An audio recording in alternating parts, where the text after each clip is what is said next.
PBS World ค่ะ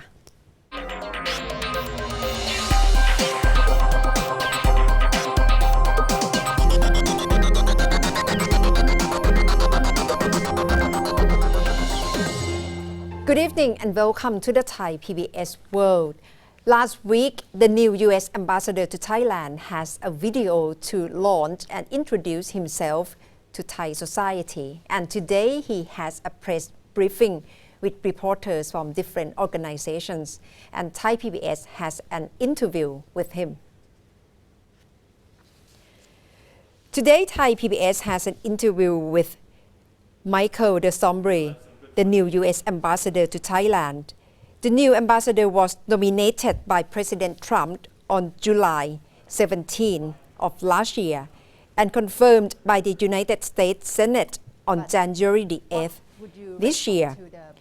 Ambassador de Sombry has long experience in Asia. His background is a partner in law firm where he led mergers and acquisition practice in Asia. Ambassador must have priority shift because of COVID-19, so I began by asking him this question. Your Excellency Michael George de Sombry, thank you very much. You know how to why? I've learned. Yeah, it's very popular right now, isn't it? Thai why during this COVID-19 outbreak. It is a better way of greeting people, I think. That's correct. Yes. In the past 6 weeks, you have been in Thailand already during your getting to know about Thailand. But your priorities have been shifted because of the outbreak of COVID-19. Priorities remain, but clearly the health and safety of Americans in Thailand are a top priority. So we spend a lot of time ensuring that the health cooperation that we do in the embassy is continuing. Our work between the CDC and the Ministry of Public Health, our work between the Army Research and the Thai Army medical people, our USAID. So we spend a lot of time on that too. What kept you busy these days in Thailand? I've been surprised at how, as an ambassador, my schedule is so filled. It's from 30 minutes every moment is completely filled. So it's really my main priorities. So focusing on energizing the strategic relationship. For example, one of my first engagements was going out to Cobra Gold to visit two of the activities, the humanitarian civic activity and also the closing live fire CALFEX, where General Pompipat hosted me for what was a very exciting adventure. And then economic aspects. It is a top priority of mine to strengthen the economic partnership between U.S. and Thailand. We've had an economic relationship for over 160 years, and we want to go from strength to strength. Now is the time, with my arrival, to really bring more U.S. companies to invest in and to expand into Thailand. And I've been having phone calls and meeting most every day with various American businessmen, other Western European businessmen, trying to see how I can get them to bring more of their operations to Thailand. Is that special message or special assignment from President Trump on you because you are from business background? You were in Asia for about 20 years. The message from the president for you is to focus on business in Thailand. The message from the president is to focus on the three pillars of the Indo-Pacific strategy. Clearly, for me, one of the important ones that I have a good background to focus on is the economic portion.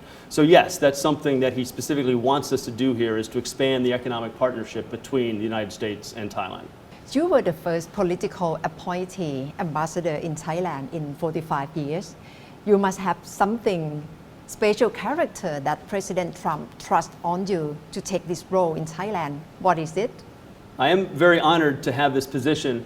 If one looks back in history, one of the most important non-career ambassadors was Bill Donovan, the founder of the OSS, who came to Thailand as the first U.S. ambassador after World War II. Obviously had been instrumental in the cooperation between the OSS and the Free Thai movement during World War II. So following in his footsteps and others, I am very honored to be the first non-career foreign service ambassador here in the last 45 years. You are in Thailand at a very interesting time politically because about 2 weeks ago, it's the Charter Court ruling of the dissolution of former Future Forward Party, and the U.S. Embassy has issued a statement that you are quite concerned with politics in Thailand and you want to... That's not what the statement said, Kunata. Yeah, so what's the meaning of the In that statement, we did not comment on the judicial decision at all. We did not criticize the judicial decision because we believe that the Thai courts implementing Thai law are appropriate, to make their own decisions. We just noted that the party had been dissolved, and we're hoping that the people who had voted for the party would continue to be represented. We now see that just as of yesterday or the day before, the creation of the new Move Forward Party has been created and is welcoming the MPs from the previous Future Forward Party. So we're very pleased to see that the people will still be represented.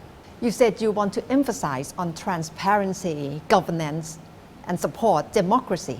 What do you mean by that? It really means supporting the institutions of democracy. We as America do not choose sides. We do not support parties or support individuals. We support the institutions of democracy. We try to help countries and members of parliament understand what it means to be an elected representative.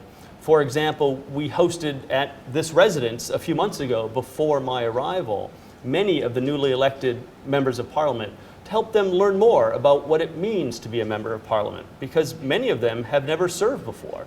So we try to do capacity building and institution building when we say we're supporting transparency and good governance. But U.S. stance is being watched all over the world, especially on democracy. And when we see the two predecessors before you, Ambassador Christie Kenny and Ambassador Glyn T. Davis, perhaps the way they perform their role being seen as intervening in Thai politics a bit, do you plan to pursue the same path with the two predecessors?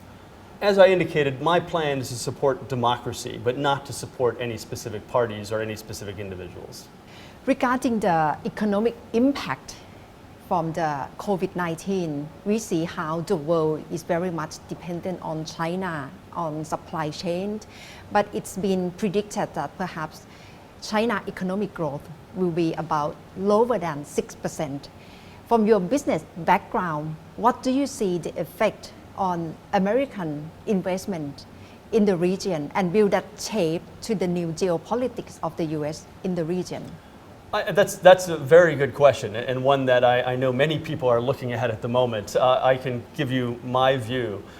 I think American and other companies that have been dependent upon supply chains in China are looking very seriously at the risks that they encounter because of their dependence on those supply chains. And they are considering moving some or all of those supply chains. Many of them in the past have moved to Vietnam. I'm now communicating with lots of American companies that they should consider Thailand for a place to move their supply chain to. That is a great opportunity for further investment and growth here in Thailand, is helping companies establish new supply chains, new manufacturing hubs in Thailand that might previously have been in China. Right now you are in the stage of trying to convince more American investors to move their supply chain to Thailand. What held them back before? Well, part of it was that they hadn't quite appreciated the risks in China, and obviously the last year has demonstrated quite significantly some of those risks. But otherwise, American companies had also been looking at American government and our relationship with Thailand, and until we certified the elections in July of last year, the elections in March of last year, American companies were perhaps a bit hesitant. But now that the US government has fully engaged, and we have an ambassadors out there trying to encourage them to come to Thailand, I'm confident that we will able to get more companies interested in investing in or expanding in Thailand. From now on, what's your plan in the near future? What do you plan to get acquainted with different interests or different group of people in Thailand? That's a very good question. I've been planning that specifically in the last few days. I obviously want to meet all of the senior government officials here in Thailand. That's one of my top priorities, so I can get to know them and we can develop a relationship. I also want to reach out to all of the major Thai companies here in Thailand and all of the major US companies here in Thailand, and make sure I meet with all of them and really understand issues they have, how we can promote more investment, how we can promote Thai companies to invest in the US, how we can promote US companies to invest in Thailand. And then also I want to see more of Thailand. I would really like, if possible, to visit all of the provinces of Thailand. Now that may be a challenging undertaking, but I'm hoping I can try to accomplish that. I'm currently planning one of my first big trips up to Chiang Mai and Chiang Rai to visit those cities and also visit the Mekong River and look at some of the issues that I've been describing and really try to start working on how we can best address some of those issues. Ambassador, you said you've been learning Thai language just a bit. Well, I have learned how to say Sawadee Kap or Kokumakap. My Ben Rai is a good phrase. I think that's the favorite Thai phrase, is my Ben Rai. That's, I've been told that Yes. is part of Thai culture. But I'm just at the beginning of learning Thai. I have a lot Yeah. to learn. I do speak, Chinese, some Korean, some Japanese, and there clearly is some similarities. I've noticed in the grammar, for example, is very much like Chinese. So I'm hoping that I will have the ability to learn Thai, but it will be a long process. Yes, but my Ben Rai is good word to get to know about Thai culture. Okay. Thank you very much ขอบคุณค่ะ Thank you Thank for you very joining much. me